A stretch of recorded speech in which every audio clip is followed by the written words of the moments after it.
So good morning, everyone, all my friends, members of Maharashtra Ophthalmic Society, and everyone across the country. Good morning and welcome to the day 4 of the Maharashtra Ophthalmic Society virtual conference WorkOn 2021. We have in this with us today for the retina session, the surgical retina session, a galaxy of stars and speakers. I would like to welcome my co-chairman for this session. It's none other than Dr. Lalit Verma, sir. Everybody across the country and beyond knows him. He's a vice president of the AIOS, and he's a mentor, guide, and a beacon of light for ophthalmologists across the world. Welcome, Dr. Verma, sir. I would like to invite Dr. Jagdish Loya, again, a very accomplished retinal surgeon from Aurangabad, and Dr. Dipti Kulkarni, again, a very prolific vitreoretinal surgeon from Sangli. With this, I would like to kick off the session. Our first speaker is Dr. Alok Sen. He's yet to join. So I am going to pass the baton straight to Dr. Saurabh Luthra. Dr. Saurabh Luthra, again, is a very senior and experienced vitreoretinal surgeon from Dehradun. Welcome, Dr. Saurabh. He is going to speak to us on unraveling the unseen embrace, the vitreomacular traction disorders. So Saurabh, over to you. I thank MOS and I also thank Dr. Preetham and Dr. Swapnesh for this opportunity, and good morning, respected chairpersons and panelists. I will be speaking on VMT disorders. I'll be sharing my screen now. This is for all our speakers and audience that there'll be a timer there, and 2 minutes before the end, there'll be a bell, and at the end, there will be an alarm. So, can you see my screen as yet or not as yet? Yeah, it's coming up. Yes, okay. We can see your screen.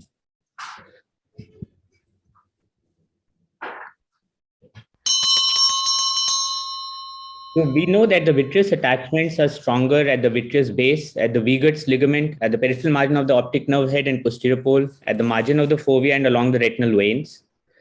The vitreoretinal interface is an adhesive sheet which facilitates connection of posterior vitreous cortex to ILM. It consists of posterior vitreous cortex, ILM, and intervening extracellular matrix. So we have various vitreoretinal interface disorders which are epiretinal membrane, vitreomacular traction, macular hole, lamellar hole, and LHEP. Epiretinal membrane is a pathologic fibrocellular membrane which lies superjacent to inner surface of the retina. We have various classifications. In this OCT-based classification of epiretinal membrane, we have either fovea involving or fovea sparing ILM. And in another classification of ERM, which is based on the cause, it could be idiopathic, primary, or secondary, and based on the central foveal thickness with normal or thickened central fovea. Treatment essentially can be observation if the vision is maintained, or is surgical with pars plana vitrectomy with ERM removal and ILM peeling. Surgical peeling of the ILM decreases the risk of recurrence. Vitreomacular traction is due to incomplete perifoveal vitreoretinal separation, residual cortical vitreous adherent to the macula and ONH. There are various criteria for VMT: perifoveal vitreous cortical detachment, macular attachment of vitreous cortex within 3 mm of radius of fovea, association of attachment with distortion of foveal surface. It could be focal or broad. So this was given by the International VMT Study classification. By size, it could be small, less than 250 microns, medium, greater than 250, but less than 400, and large, more than 400. This is another useful classification in which stage 0 is vitreomacular adhesion, stage 1 is vitreomacular traction, stage 2 is small hole, stage 3 is large hole, and stage 4 is full thickness macular hole with PVD. So it could be either V-shaped or J-shaped depending on the shape. Treatment again can be observation, pharmacological vitreolysis, surgical, which is the most common treatment used, for pars plana vitrectomy with ILM peeling, and pneumatic vitreolysis, which is not preferred. So oxyplasmin has been tried, but there are problems with that because of zonular dehiscence and lens dislocation. So complications of VMT include full thickness macular hole, tractional macular schisis, and tractional or foveal macular detachment. Full thickness macular hole is most commonly idiopathic. What is the role of ILM in macular hole? The scaffold for proliferation of cellular components like myofibroblasts, fibrocytes, RP, and fibrous astrocytes cause tangential traction and result in full thickness macular hole. The surgical management of macular hole includes pars plana vitrectomy with delamination of cortical vitreous, peeling of ERM, and then delamination of the ILM. The stains which can be used for chromovitrectomy, trypan blue used to be used in the past, but it stains ERM more. Triamcinolone acetonide is used to stain the residual vitreous, whereas brilliant blue G dye is excellent for ILM. ICG is not used because of its toxicity issues. So various types of macular hole closure are there, closed without foveal defect of neurosensory retina, and type 2 is where foveal defect of neurosensory retina persists, but whole rim of macular hole is attached to underlying RP with flattening of the cuff. Lamellar macular hole has an irregular foveal contour, break in the inner fovea, dehiscence of inner foveal retina from outer retina, and absence of full thickness foveal defect with intact foveal photoreceptors. In the pathogenesis, traction forces by posterior hyaloid cause intraretinal cyst. After complete PVD, inner wall of intraretinal cyst detaches and forms lamellar macular hole. This is another interesting condition called LHEP. It is initially described as thick ERM, avascular homogeneous layer of medium reflectivity covering the premacular surface and surrounding foveal defect. And Govetto et al. Described LHEP as degenerative lamellar macular hole. LHEP, unlike ERM, does not cause traction, fewer alpha smooth muscles with actin filaments, so lower contractile property is there. I'll be showing you, I'm not sure if you can see these, for some reason the images are not showing. Preetham, can you see the images here? No, sir. There is a video, I think, sir. So you play it. Yeah, I'm just showing, but can you see the video? I think there is a problem with the, this, 1 second. So, yeah, so maybe there is a problem in, this, the display.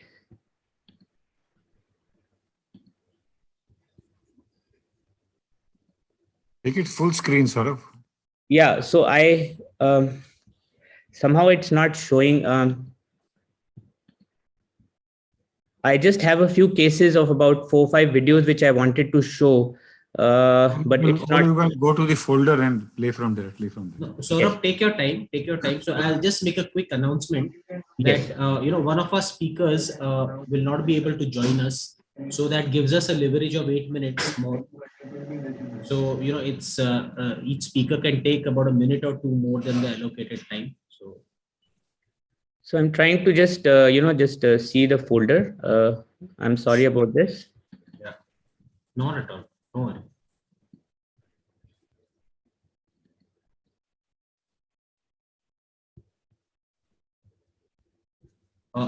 Swapnesh, I'm seeing Alok here. Alok is joining us then? Morning, sir. Yeah, good Good morning. morning. Good morning. Oh, Alok, so you're joining us. Yes, sir. I just requested. Oh, great. So I'm reversing the the bad news and giving the good news. Alok will be there. Sorry, sir. There was a little confusion, and actually, I just checked with Pradnya. Yeah. All the messages had gone to her phones, so I could not. No problem. Yeah, Can Saurabh, we can see your screen. Go ahead. And can you see the figures there? I mean, Yes. Yes. Yeah. Yes. Yeah. okay. So this is a case of, so I'll start with my cases. This is a case of ERM with macular pucker in the left eye. And I'll be showing my video.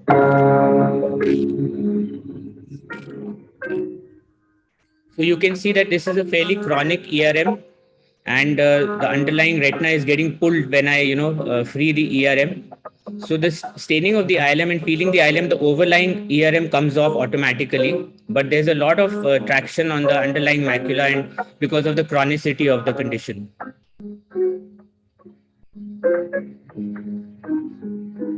And then we have to stain, several times sometimes, because the overlying ERM doesn't allow the underlying ILM to be stained with BBG dye.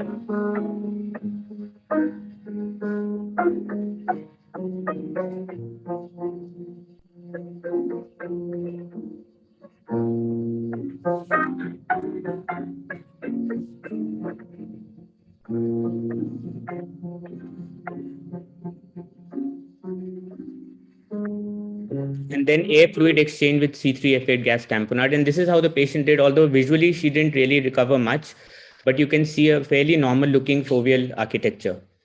This is a case of VMT. Preoperatively, this lady had a vision of 636 parts in the right eye. I'll just quickly show you the video. So in this VMT, we have to be very careful that, this adhesion goes far out into the periphery often. So even creating a PVD, you have to be very careful. You can see the underlying retina being pulled up. There's a chance of formation of breaks. And then in the end, obviously, you do not induce an PVD as you normally do. We try to just trim and go around the attachments to the fovea. So you can see it nicely here with MIBS. I'm doing this 25 gauge. And the small port of the smaller gauge instruments, it really helps in shaving off the vitreous and then peeling ILM gently. In this case, I just, in order to not create a macular hole, I did an inverse flap over the foveal area. And this is what it looked like post-operatively, and the vision improved to 618. So in all cases of VMT, we do not have to intervene surgically. We should not jump the gun. You can see this patient with right eye 6/9 vision, and patient maintains this vision over 2 years despite the VMT. So we have to see the vision also. We don't have to treat the OCT. Another case in which, there was spontaneous macular hole closure with spontaneous PVD induction. So that can also happen. So it's a good idea to follow up these patients initially and then take a decision about surgery. So MIBS has revolutionized current VR surgery. Smaller port size with port optimization and smaller sphere of influence make these cutters more efficient, and multifunctionality, we all know about that. So this is a case of macular hole. I'll just quickly show this surgery, 27 gauge macular hole surgery. And in this, IVT is essential because we know that there are abnormal vitreomacular adhesions. And we are doing a cabbage technique. So again, inverse flap. And I could manage this with the 27 gauge. Most of the posterior pole cases, because of the tool flex being not a major problem, 27 gauge is ideal for these situations. And this is how the patient did post-operatively with a vision of 660. I won't go into the theory details because we are running short of time, but 27 gauge MIBS, the cutters are very efficient because of multifunctionality and less leakage from sclerotomies. And this is my last case, which is a case of a 70-year-old male with vision of right eye 6/9, left eye 6/18, seen in February this year, diagnosed as PVD and ERM with lamella macular hole. So if you can see here very carefully, around the lamellar macular hole, you can see the inner retina. There is some epithelial proliferation. So this actually was a case of LHEP, which I kind of learned. So this patient progressed to a full thickness macular hole in the left eye, seen in October this year. And this is the surgery. So I learned that in case of LHEP, the diagnosis may not be made initially, and it's only intraoperatively sometimes that you see it. So nothing different as compared to a traditional macular surgery, but here is the difference. So there's this yellow tissue which doesn't stain, which is around the macular hole, and it is very tenaciously attached to the underlying macula. And with great patience, you have to tease it off and keep staining again and again because there are multiple layers of epiretinal membrane which keep coming off. But you have to be careful not to enlarge the hole. And then finally doing the ILM peeling. So this needed a lot of patience and in fact was a very long surgery. And you can again see that abnormal tissue around the macular hole, which was yellowish and was not staining at all. So this is how the patient came for follow-up on 28, just 3 days back, and the hole is closed and vision has improved to 624 in the left eye. But this was a case of LHEP and not just a macular hole with ERM. So I'm not sure if I have time, Dr. Preetham. Can I skip optic pit macular? Yeah, I think, yeah, because we are running a little behind schedule. Okay, so I will just skip this optic disc pit maculopathy.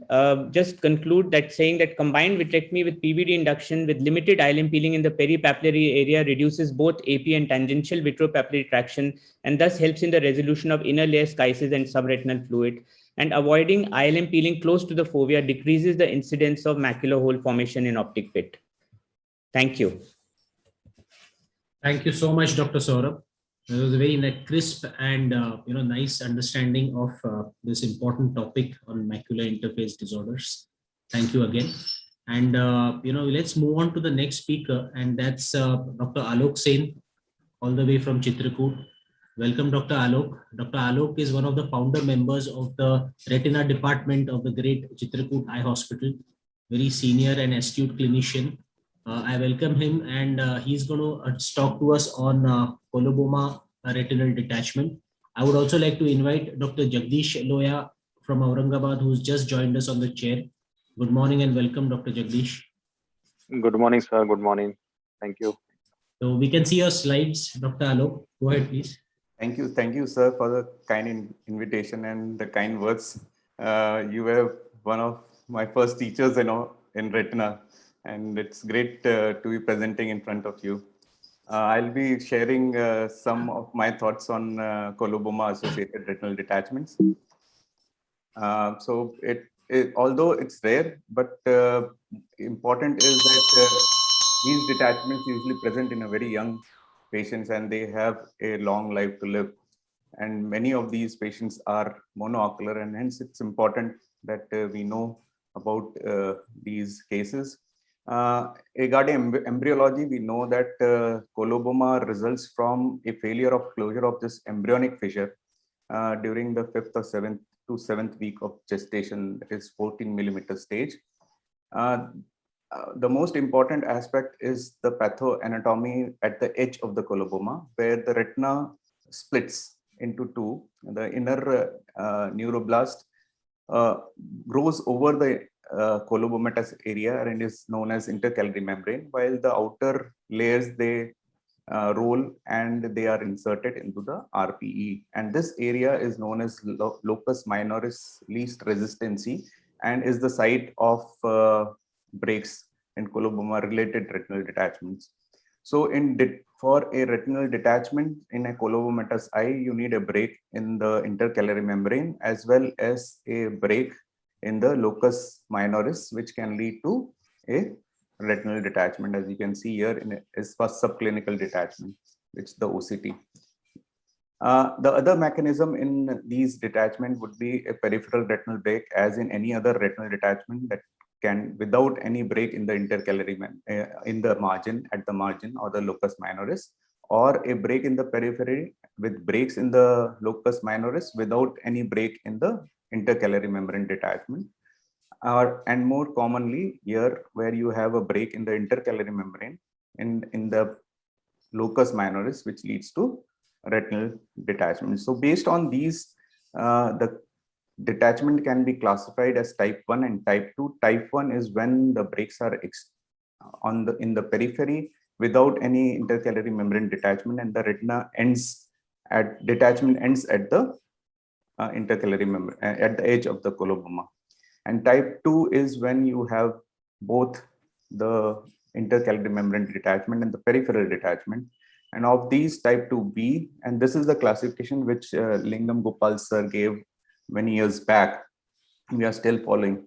So in type 1, you can still use scleral buckle and with good outcomes, while in type 2, usually you would like to do a PPV. The steps are essentially the same. Only thing that needs to be remembered is the sclerotomy ports. Even in severe microcornea eyes, you can still place them at 4 mm. Because the posterior segment is by and large well developed in these eyes. Lensectomy is required in most of these cases, as some of them will have early cataractous changes, and in severe microcornea it is very difficult to spare the lens. PVD is usually absent and you need to do it. And in my experience, failure to recognize the PCV in these cases are the frequent cause of recurrences. In fact, this is a diagram which is from a review article published in Eye. If there is a break in the intercalary membrane and locus minoris, then you can easily drain from the colobomatous area. However, if there is no break in the intercalary membrane, then you might have to do a drainage retinotomy or drain from the peripheral retinal break. Lasering the entire edge of the coloboma is very important, and it is preferable to use a diode laser. I'll just show one video. I hope it is running. And you can see this is a type 1 coloboma. Sorry, sir. Yeah. type 1 coloboma with the disc and the macula involved. You can see the intercalary membrane is also detached. And so what it is essential to get a PVD, as you can see, the PVD is usually not present in these cases. And here I'm getting, sometimes what happens if you use excessive tricot at this point of time, the tricot may seep inside or in the under the intercalary membrane detachment. So I prefer to lift the PCV initially and then put tricot if necessary. Peripheral based dissection, another part, is almost the same as you do in routine retinal surgeries.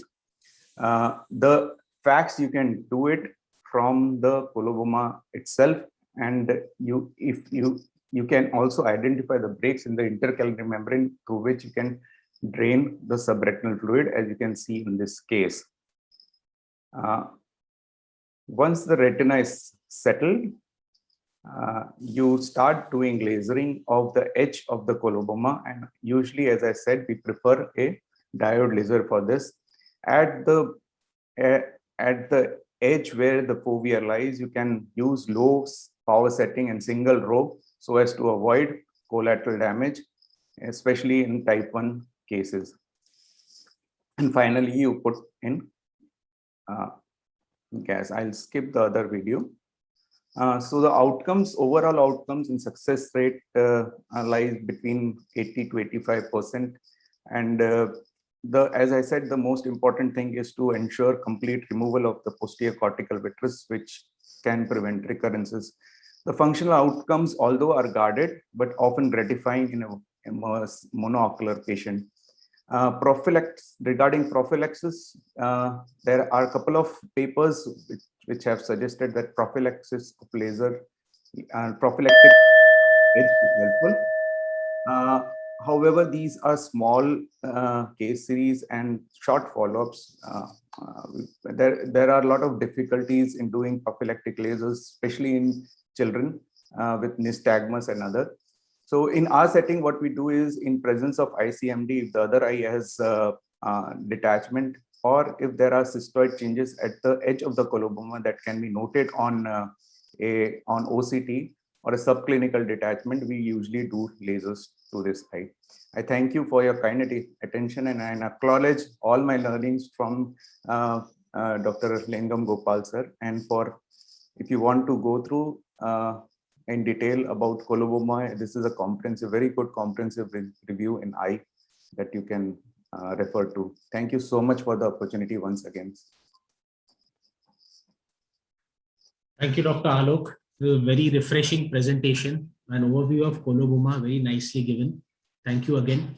So before we move on to our next speaker, maybe I can take a few pointers from our chair, Dr. Lalit sir. Maybe if you have something to comment on as far as coloboma is concerned. Dr. Jagdish and Dr. Dipti also, quick words on coloboma RDs and how some tips from your sides. And in the meantime, very nice presentation, Alok, and very nice points made. I don't think so I need to add anything in Alok's sense, but if you allow Saurav Luthras, I can, Yeah, of course, sir. Please, sir. Please. So Saurav, again, very nice videos. I would have loved to see the optic pit maculopathy also, maybe some other time. The only small comment I had was that I'm not very aggressive in patients of pure VMT regarding ILM peel. Because VMT is, I feel, is a slightly difficult surgery compared to a macular hole surgery.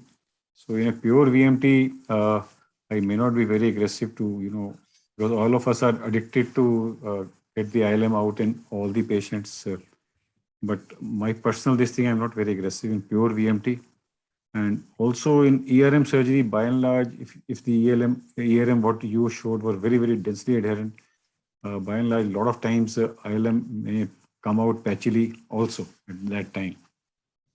So these are the two comments I wanted to make, but excellent videos, Saurabh, as usual, you have shown. And the prognosis in VMT, by and large, patients do get rid of the metamorphopsia because that is number one indication in VMT where we intervene. And as you rightly said, we do not advocate or depend on this funny treatment, ocriplasm, which had come. although pushed by in US, but to our thinking, it's not only costly. One injection is very expensive, and MIVS small gauge does wonderful results.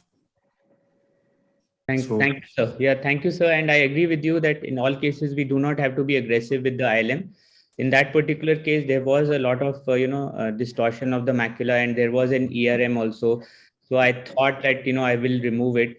And in those cases in which I do remove the ILM, I tend to make an inverse flap. Nowadays, since we prefer to do inverse flap, so even if I have created a micro hole or there are chances of de-looping, I would, put the ILM over the fovea, so that would kind of take care of that. But I agree with you that we should not be over aggressive in cases of VMT. Thank you, sir. Another very good point you made was that foveal sparing PHF peel in VMT is often rewarding. Yes, sir. Hi, Dr. Ragini. Ragini is sitting quiet. How are you? So I think, Preetham, we can move on. We'll move on. Yes, yes. So Prashant, are you ready? Dr. Prashant Bawanpure, sir? I'll be sharing his video. Okay. And he'll be speaking. Na?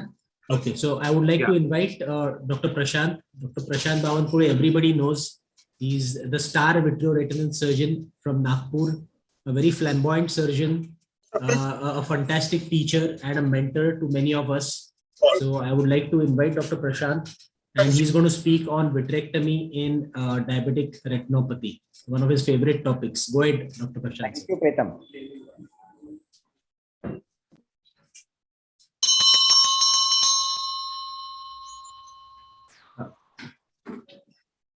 Prashant, you're not audible. My video is with, I think, Yes. Swapnesh. She's playing. Yeah, he has started it. We can see the video. So, Yeah, Swapnesh has to play it. Swapnesh, yes. He has already Yes, I'm started. playing it. it's not audible. No, go ahead. You're audible now. Go ahead. No, but no, this is a Video has a sound. Video maybe Video having has a sound. Okay. Okay. So Pnesh, as soon as you start sharing on the lower left, you have to, click those two buttons. You stop Yes. sharing and reshare again. Once you start share on the lower left side, you have to. Yeah.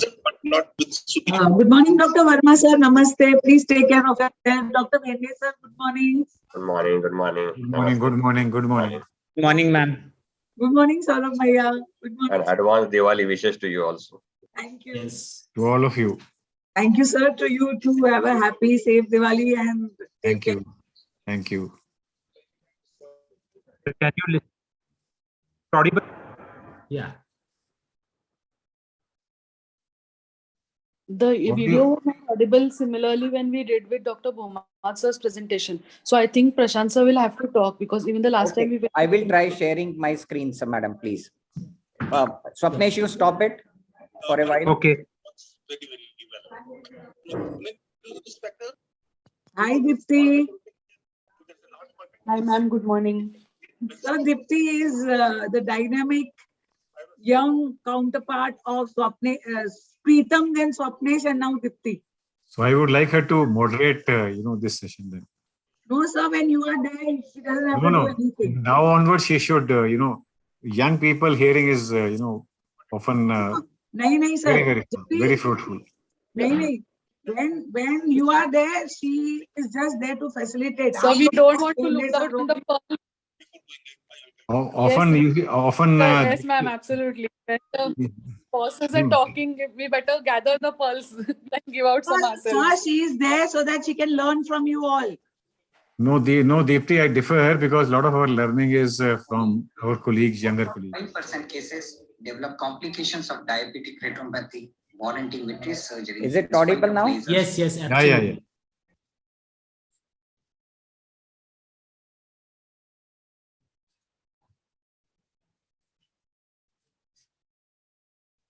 Now it's not audible, Dr. Prashant. Prashant, it was audible in the beginning. Don't mute yourself. Instrumentation.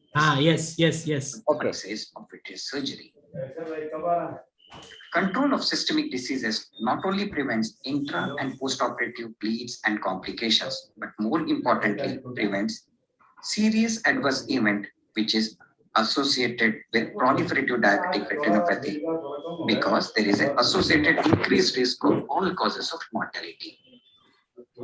Preoperative laser not only helps you in reducing the vascularity and thereby intraoperative bleed, but it also anchors the attached retina. It limits the tractional retinal detachment and has less postoperative inflammation because of the reduced levels of IL-6 if these lasers are done 3 to 4 weeks ahead of the surgery.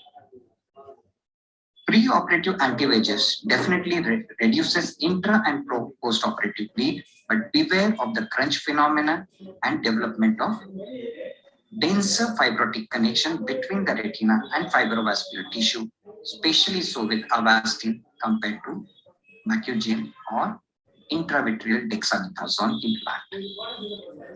Cataract is a comorbidity of proliferative diabetic retinopathy. As well, vitrectomy increases the risk of cataractogenesis. Therefore, combining a phaco with vitreous surgery can be considered with proper understanding of advantages and disadvantages of a combined procedure.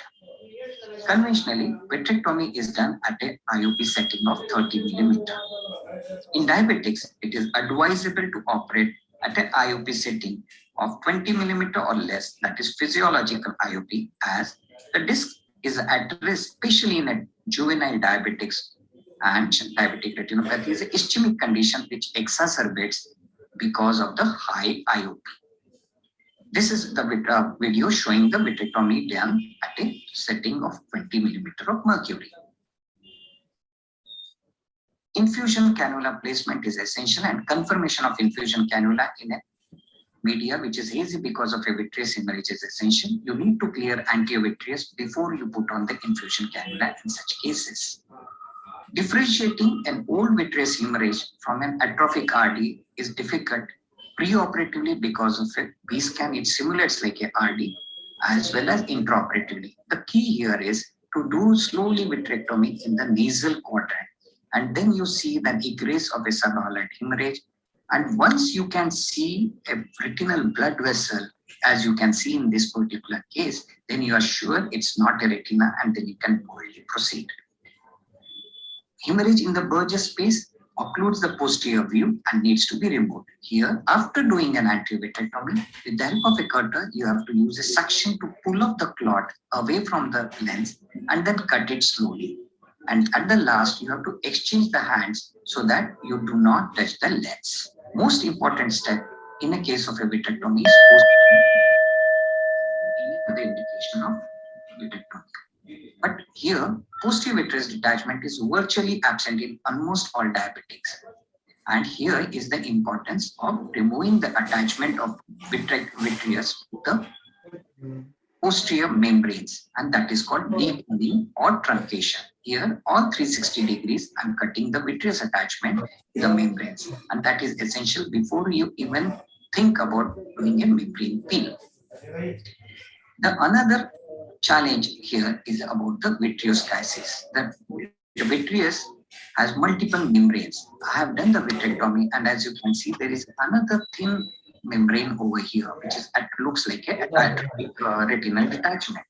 But the clue here is there is no blood vessels, and once I'm sure that is not, I cut it more so with the help of the vitreous cutter, and then you can peel off the vitreous crisis membrane.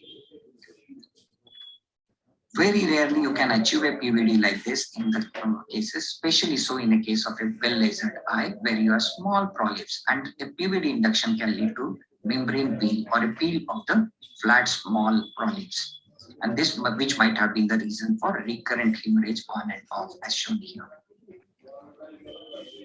In this case, you have a thickened posterior hyaloid, and behind it is the hemorrhage, that is pre-retinal. Here I am attempting a pre-hyaloid separation with the help of a bent 23 gauge needle, or you can use any peak to achieve that. And once that membrane is thickened, posterior hyaloid is removed, then the clot comes out so easily. Membrane dissection is essential, which is the reason for tangential traction. It can be achieved by using techniques like segmentation, delamination en bloc, or with either a unimanual or a bimanual approach. Here in this particular video, I'm doing a segmentation. I'm cutting the two ends of the tissue and relieving the traction which exists, tangential traction between. Here again, I'm with the help of cutter, I'm cutting the membrane and cutting it into small segments. So you have to cut it into small segments before you try to peel it off. This is a lift and shave technique where first you peel off the attachment from the retina a bit, create a space, then you introduce your cutter into that membrane, engage that tissue and lift it and then cut it with the help of vitreous cutter in a single go. This is lift and shave technique. In a reverse Swiss roll technique, here the cutter is placed on the surface of a membrane with its opening towards the edge of the membrane. The advantage of this technique is that rarely you can have an incarceration of the retina into the vitreous pore and thereby avoiding microgenicity. Lift and shave technique, you have to lift, but in a thin atrophic retina, it can lead to development of break. And this is the limitation where you should think about using a bimanual technique, where I'm using a cutter for this. Bimanual segmentation or a delamination technique. Here are two techniques. In one video, I'm using a cutter, in the other. Here a chandelier is used to illuminate the whole vitreous cavity. With one hand, you use a left hand, you are using a forceps, and the other hand, you are an active instrumentation in the form of a vitreous cutter or a scissor.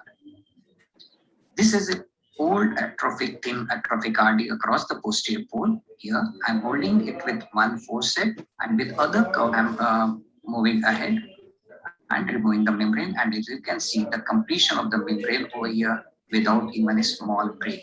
This is the beauty of bimanual technique. Well, these membranes can be approached outside in or inside out, but most of the times it is the combined approach. What is inside out? In this case, you start peeling the membrane from the disc and the macula towards the periphery. Here, I have peeled off over the disc and then slowly proceeding towards the periphery. And you can see employing various techniques like segmentation, delamination, and achieving that membrane in total. In an outside-in technique, after deconing or the truncation of the vitreous, here the membrane is being pulled in the direction from the periphery and slowly approaching the disc. And in this particular technique, as you can see, the last part of the membrane which will be removed will be over the disc and the macula. And this is what is outside it. But in majority of the cases, you have to use a combination of this. Another important thing in a case of a diabetic retinopathy vitrectomy is second membrane, existence of a second membrane. This is a thin flimsy membrane which extends from the beneath surface of a main membrane towards the periphery and anchoring it there. So if you try to peel the main membrane, it can lead to development of breaks in the periphery because of this second membrane. So you need to identify this second membrane, first peel it off, detach it from its connection, and then only try to remove the main membrane. Bleeding is more common in a case of vitrectomy for proliferative diabetic retinopathy, and here the blood is more severe and it tends to form second membrane on the surface of a retina. Various techniques you can employ. If there is a more bleed, you can use a bimanual technique where under illumination of a chandelier, with one hand I am having a fluid needle, so it's helping me with blood which is pouring into the vitreous cavity and thereby allowing me to see the bleeder, and with the other hand I am using a cautery. So this can be of help when the bleed is incessant, not giving you a great view. Yes, sometimes a bleed can be really very bad. It can mess up all the beautiful work of a membrane peeling. As you can see in this particular video, I've done a beautiful membrane peel and I'm almost at the end of it when the bleeding starts. And then I had to use a combination of cautery, then I had to use air to achieve hemostasis, then I had to use PFCL to flatten the retina. And at the end of a struggle of more than 40-45 minutes, I could achieve a flattened retina. And this is what can happen if there is a big bleed. And so never let the blood accumulate at the posterior pole. When you are peeling a disc neovascular polyp, it can lead to bleed. Because of the avulsion of the retinal blood vessel, you cannot use a cautery here. Well, I'm using intermittently the pulses of high IOP as you can see here, but still not achieving. Then I finally use a forceps, blunt end of the forceps to press the bleeder, and under high IOP, I could achieve an hemostasis and a clot at the posterior pole. Subretinal fluid needs to be Prashant, Yes, yes. Yeah, Prashant. So maybe if you can conclude in a minute or so. Yeah, I think it is last 1 minute. Oh, great. Okay. Use here is the fluid exchange, and you can see that beautifully that an extrusion of the SRF. Majority of the fluid you should do remove subretinal fluid and the fluid exchange, and later small part you can afford to do with fluid air exchange. Lasers as an indication, hydrogen gas and silicone oil can be used. So to summarize, early vitrectomy in proliferative diabetic retinopathy is the way to go.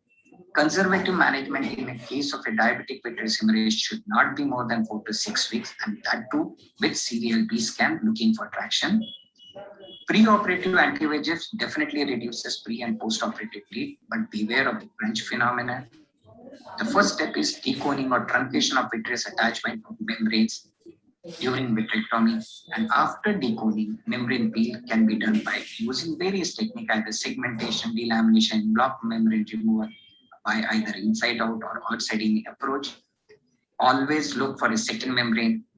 Hemostasis should be done timely, else sticky membranes can create a lot of nightmare for you. Most importantly, patience, persistence, skill, technique and instrumentation is key to success in the case of diabetic retinopathy. Thank you. Thank you so much, Prashant, for a fantastic overview of this, diabetic vitrectomy, which no matter how many cases you've done, it always throws up a surprise one fine day in your surgical OT. Before I move on to the next speaker, maybe 1 or 2 comments if I can have from the chair and our senior panelists, Dr. PB sir, Dr. Lalit Verma, Dr. Jagdish, please, you can also join in. Fantastic, Prashant. You have not left even one step which I could think of. But only conclusion would be that no two diabetic vitrectomies are same. So if you've done one good, next you prepare that it may be bad. And I believe one challenge we have heard, the two main challenges in VR is one is diabetic and other is ROP, which we'll hear from the master just now. Only 1 or 2 points. You see, pre-op stoppage of this thing in a angry looking diabetic, I am slightly still fond of it, that I will stop if the person is on 2 platelet agents. Because I have had one episode where could not get controlled. So from then onwards, I have made it a point that make it, because I missed that history. And second point is extensive laser is at the end of surgery in all proliferative has to be part of all diabetics. And all the techniques you have shown very nicely, and I'm very fond of that lift and shave technique which you said that I mostly do that. And also you made a very nice comment about how to clear the anterior budget space that suck and then make it slightly safer to do the vitrectomy. And bimanual has a definite role. I believe we should switch on to bimanual, especially in the membranes which are stuck at the arcade. Thank you, sir, for your time. Thank you, sir. So now moving on to the next one, and that is by none other than Dr. Pramod Bhende, sir. We all know him. He's lovingly called as Dr. PB, sir, by all his students. And he's today I stand tall because he's also been my guru and mentor. Dr. Pramod Bhende, sir, the director of retina services at Shankar Netralaya, and he's going to speak to us on retinopathy of prematurity surgery, the tricks and tips. So your floor is yours, sir. Yeah, thank you very much, Swapnesh and Pritam, and good morning to everybody. So my slides are seen? Yes, sir, we can see them. Yeah, okay. So you may feel it's like a disjointed, but I'm just sticking to some tips and tips, not going to like conventional presentations. So basically, when not to operate, let's put it. When baby is having a leukocoria since birth, you just understand ROP is never be there at birth. So it's developed later on. And if you have a leukocoria since birth, that means you are not dealing with ROP, dealing with something else. Again, full-term infant with stage 5-like picture, unlikely you are dealing with ROP. It has to be something else. You look for it. Basically, diagnosis and prognosis, all this thing is important, particularly when I'm talking about parents and counseling comes. Well, there is no specific age when you should operate or should not operate, but generally by age of 1 year, long prolonged detachment, if it is there, prognosis is really bad. Otherwise also, and even if you somehow manage to settle retina, you are having a dealing with a like unhealthy retina, you are dealing with unilateral aphakia. So overall prognosis goes down. And as I said again, associated corneal haze, already falciform fold with no active disease, and if very florid disease, particularly very florid disease, not a contraindication, but you anticipate a lot of bleeding. So probably I would prefer to delay the surgery, wait for a month or so and take the baby for surgery, because delaying, yes, compromise the visual outcome, but intra-op bleeding risk you definitely minimize. Otherwise, most of the time you will just land up abandoning the surgery. Now, again, if axial length is too less, or you have extensive subretinal echoes indicating that subretinal heme, again, they are bad prognostic sign, and close configuration is bad prognostic sign. We do operate few cases, but majority people now stop operating if you have a close configuration. Well, the common surgical indications are stage 4A, 4B, and stage 5. And as I said, below 1 year, generally we take them for surgery, otherwise excluding other contraindications. When you should do resurgery, particularly when your primary surgery was okay, or you have minimum residual traction left, because that's particularly something like case this where surgery was done, and when patient came back 6 months later, most of the retina was settled, but there is some bridging traction holding it on. Just what I need to do here is just go in, nick this part, open this fold, and probably macula is already down here. You'll get a better vision. These are the eyes generally. Otherwise, as a routine, resurgery generally is not recommended in ROP eyes. And cases where you have delayed onset RT, something like that patient was holding very good and suddenly come with a regmatinous compound and sudden loss of vision and land up with basically change in a visual behavior. And these are the eyes, again, something we post-surgery settled retina, but the pale disc, all this sclerosed vessel, but patient is maintaining 660 vision in this scenario. So it's worth operating this type, and particularly most of them are single-eyed patients. So surgical options would be scleral buckling, lens-sparing vitrectomy, combine lensectomy and vitrectomy, or you can add on even scleral buckling along with that. The different combinations you can use. Now, thorough systemic evaluation is important. You need a good anesthesia team to handle these babies, and NICU backup is definitely necessary. Preoperative bronchodilators definitely help to prevent bronchospasm. And what we do is most of the time, trolley, I use a higher one, because what happens here, lower trolley routinely for other surgery we use, and babies are at head height will be much less. We have sometimes microscope, you just cannot bring it down enough to focus it. Particularly those are having a roof mounted microscope. So just these are small things, but make your life easy. Just use a little bit higher trolley so you have a better focusing options available. So indications for scleral buckling, basically when you have a peripheral traction, that's what you use. Techniques is not different, and you can use either encircling band, or you can have a segmental buckle if the traction is localized in a periphery, and mostly you aim to support the reach where the traction is. So certain precautions, I say technique is same, but precautions what you need to take is like a sclera is very thin, palpebral pressure fissure is very, very narrow, and so there is a high risk of difficulty in placing the buckle, and there is a high risk of ocular ischemia as well. And because with the buckle placement, lens iris diaphragm moves forward and already a shallow antechamber, these eyes have a going into a good closure, angle closure attack. So you need to monitor these eyes very well, and in an early postoperative period, and also need to monitor vital signs because of GA. They are known to go in apneic spells.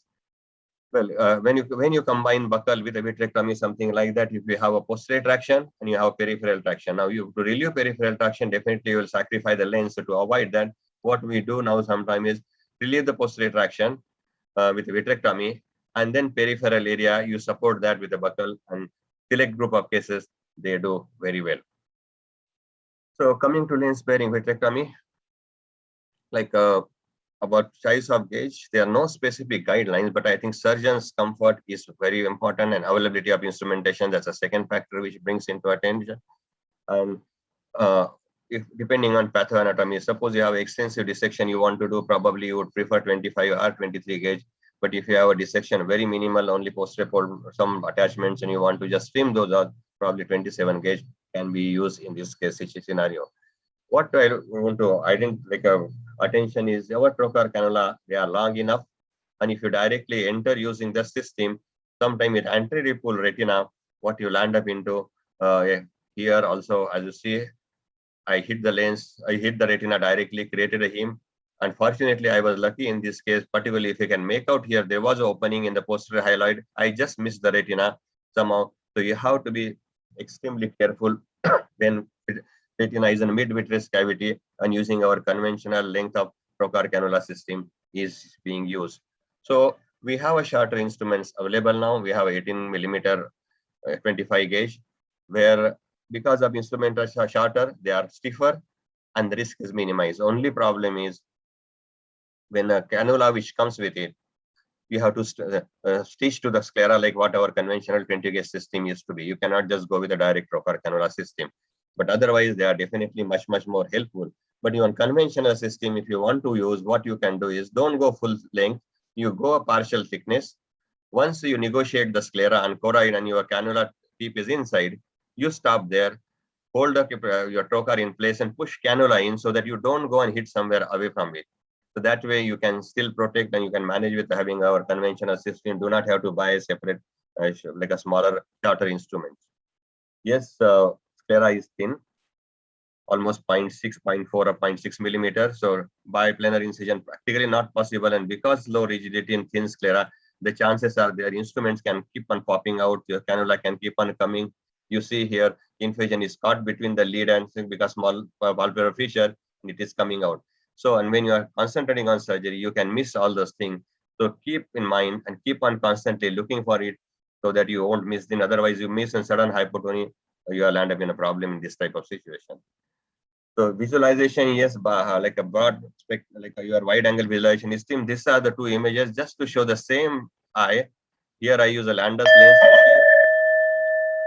You see, use the biome, difference, peripheral laser, everything can be seen here. And here you just had a posterior pole view. So definitely wide angle system is beneficial when you are using, particularly in smaller eyes.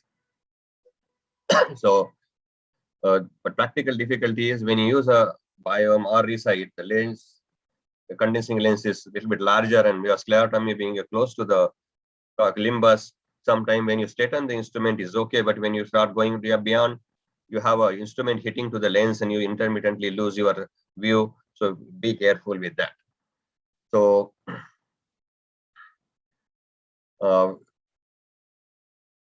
you have other difficulty like reaching the 12 o'clock area, vitreous around sclerotomy. Sometimes your antiretractional retinal fold, close proximity to the lens. And this eyes, if you use a trocar cannula system, because the 4 millimeter length of cannula is not that easy to approach this area, and to avoid those or to get rid of this, probably what you can do is use a sclerotomy, what we used to do previously with a 20 gauge, but using 25 or 23 sclerotomy, direct sclerotomy opening conjunctiva, no cannula is used, so that you have easy access to the extreme periphery, as you see here.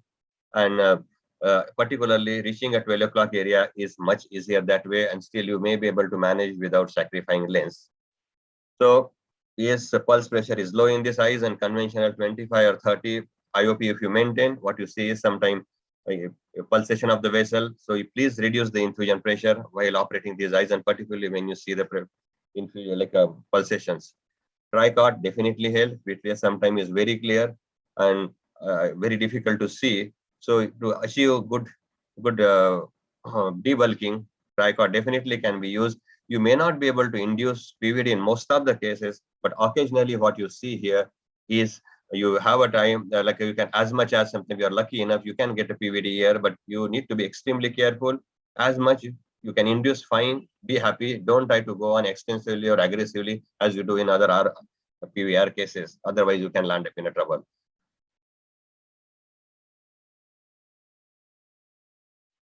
Now, I think with the times, because basically just quickly, I'll summarize basically where to make a sclerotomy when you use a stage 5 ROP. I would say, look at particularly this first video, where how far anteriorly retina is pulled. On the table, I just make that assessment. And depending on that, I decide whether I should go through the limbus. Of course, AC maintainer is helpful to maintain the IOP throughout surgery. So go through the limbus or just behind the limbus, or go through the clear cornea and through the iris route, okay, or just over the iris and then plan the dissection. So case to case, you take a call. So this decision generally intraoperatively. Basically, what you want is that entirely full retina and your instrument should not be going through the retina. You finish the case actually at that moment only before actually you're starting the case. Just I'll stop here now. To summarize, vitrectomy forms an important surgical intervention strategy. Scleral buckling still has some role to play in select group of eyes. Lens sparing vitrectomy helps to achieve a potentially useful accommodative vision at a critical period of visual development. And Tricot offers the benefit of better visualization of vitreous and hence better release of traction, and shorter stiffer instruments offer better and safer approach to the peripheral retina. Okay. Thank you very much. Maybe remaining part, if you have some question, we will discuss if time permits. Thank you, Dr. PV, sir, for a fantastic overview of retinal surgery vitrectomy in ROP.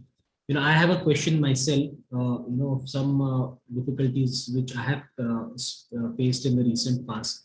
Many a times you achieve hemostasis in these cases, but what happens is you think you achieved hemostasis, but there is a lot of bleeding in the post-operative period. And since you've left back a lot of vitreous cortex, this blood sticks to the vitreous cortex, and eventually it again the retina lifts up and the eventual prognosis is bad. So is there, like how in diabetic vitrectomy, sometimes we leave back oil just for the for compartmentalizing the blood. So is there any role of a tamponade in these cases, just, for achieving that? Yeah, probably not, because when you're not relieve the traction and if you add on air bubble or gas bubble, okay, so you are stretching the retina further. That is one thing. And this already cut vitreous, you induce a surgical trauma, inflammation, and that also adds on further contraction. What I would do, because it's a common problem, what you said, all of us face. So during surgery, you maintain IOP 25-30, but ensure while closer, I would go down up to 20. Because what happened, once you remove these trocar cannulas, there will be subtle leak, always will be there, and pressure goes down with the roll, clear rigidity. There is a collapse sometime, and there is ooze later on. What you see next day or subsequent day, you have blood clot there. So with the low pressure around maybe 20, if it is not oozing, you ensure before close your sclerotomies, then they are less likely that you will end up in a bleeding lateral. Yes, if blood clot is there, you give some time. This blood eventually will get absorbed, but because vitreous mixed blood is going to take a much longer time. Probably rare circumstances, what I did is waited for 3-4 weeks, 1 month, and then took the eye for resurgery second time. So probably part of it is already separate, but there again, the aim is to just whatever little bit debulking, you go forward and come back. Don't do too much of things. The moment you create a break, we are lost. Right, sir. I can see, welcome Dr. Shubhadra Jalali, madam. Madam, we know the volume of work in ROP that you have, such a large volume of work. Any words from your side? We were discussing ROP surgery. I can only say one thing. Please do ROP surgery. When I started, people thought that it is something which only few people can do. If I can do, I'm not the best surgeon in the world. I can tell you that. I'm a very poor surgeon. And people can do amazing surgeries. The more we do, the more we learn. I have stopped doing adult surgeries because I have so many pediatric surgeries. And the more I'm doing, the outcomes are so good. You will see some of that in the next session. But when I started, there were so many patients, I was so scared to touch. Then I said, okay, I'm going to do surgery on everyone. Everyone who comes and is willing to be under my knife, I'm going to do. And the more I did, the more I realized that it is not the pathology, but it is our mindset to tackle that pathology, to understand that pathology. We can do it. Everyone can do it. And now all my fellows, in the first 3 months of their posting, they learn lens sparing vitrectomy. And then as they progress, by the time they finish their fellowship, they're all doing stage 5. Everybody is doing. Thank you, madam. Thank you for the words of encouragement. Yeah. So shall we move on then? Yeah. Excellent words of wisdom, Subhadra. A lot of people are hesitant to touch. So moving on, the last presentation, and it's none other than Dr. Lalit Verma sir himself. And to his true iconic nature of being a teacher, he's chosen a topic, infusion cannula not seen. It's an amazing topic to choose, sir. We would like to hear your So this is thought on one of the this. most basic topic I have chosen because I recently, a couple of months back, had a nightmare. So I thought I'll share with you. A couple of months back, I had this issue. So as I said, no two VR surgeries are same. We have to struggle virtually every day, but it's worth it. That's what I was saying. At times we are caught in a catch-22 situation, and any awkward movement may result in loss of that eye. So we have to be aware of that. You see, this struggle is only known to people who are VR surgeons, who fight for success in every surgery, and nobody else can understand your this problem. This slide is not moving. Something has happened. Slide is not okay. So as I said, no one can understand our pain or stress except a fellow VR surgeon. So in all surgeries in MIVS, we insist that cannula is first in and last out, and we always confirm. Bhavan Kule also stressed this point in diabetic vitrectomy, and we do this day in and day out. But there are some situations mentioned here, like bullous RD touching the lens, or where choroidal thickness is more, like in hypotony, uveitis, and of small pupils, and when RD plus CD is there. We have to be careful and preoperatively plan in such a way. So this was a couple of years back. In fact, this was a patient who had end off actually. So you did not see this tip of the cannula.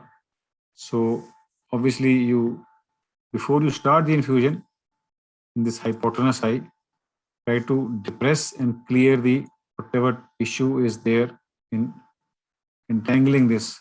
And before that, you cannot start the infusion, or you have to use an AC maintainer for some time and then come to the pars plana infusion, and should not turn it on. Like you see this, with the help of cutter, I'm clearing the muck here.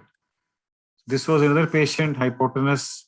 So here the pressure was so low that two things I did. One was needle infusion just to firm up the globe, and second was this straight entry by 6 millimeter cannula, which is often I do in patients who have hypotony or a endophthalmitis. So this is one, couple of months back, I encountered this relatively young patient, decreased vision in the right eye. Anterior segment examination, we had evidence of uveitis plus early cataract. Retina had a predominantly nasal detachment. Macula was not detached. Vision was 6/60. So we started with the conventional MIVS, as is shown here, made it biplanar entry. I should have gone straight, but made it biplanar. But I did confirm, as you see here, and cannula was inside, started doing this vitrectomy. But notice this illumination is coming through the retina, and retina has become bullous, which it was not at the beginning of surgery. Still continued, because what I thought I will not frequently exchange these instruments. So there was this couple of adhesions here. You can notice some breaks in the inferior part, which was the cause of RD. And injected PFCL at this time to try to complete the vitrectomy and the membrane surgery, whatever was visible. So at this point, I shifted the illuminator probe, and suddenly we could see very brightly everything. The upper nasal illumination. Very, very basic step, but should be carefully done. And then did all possible measures to tackle with the PVR and all the membrane surgery, freed the retina, and carried on. And once the retina was sufficiently mobilized, started the airflow exchange. And PFCL is getting removed at this stage. And once I turn down the air, you see retina is becoming balloonous here. You see this air has come subretinally in the upper temporal part. Notice in the upper temporal part. Because I think the infratemporal retina became subretinal at this stage. So then shifted this also. And this time it was a straight entry, not a biplanar entry. You can see the signs of uveitis here very well. So now I have virtually 5 ports in the intravitreal cavity. And then as soon as I started this, then took out the subretinal air, which came out. And then did the conventional air fluid exchange, followed by retina settled nicely. This was at the end of surgery, put in oil because there are multiple breaks, one iatrogenically created, others were pre-existing.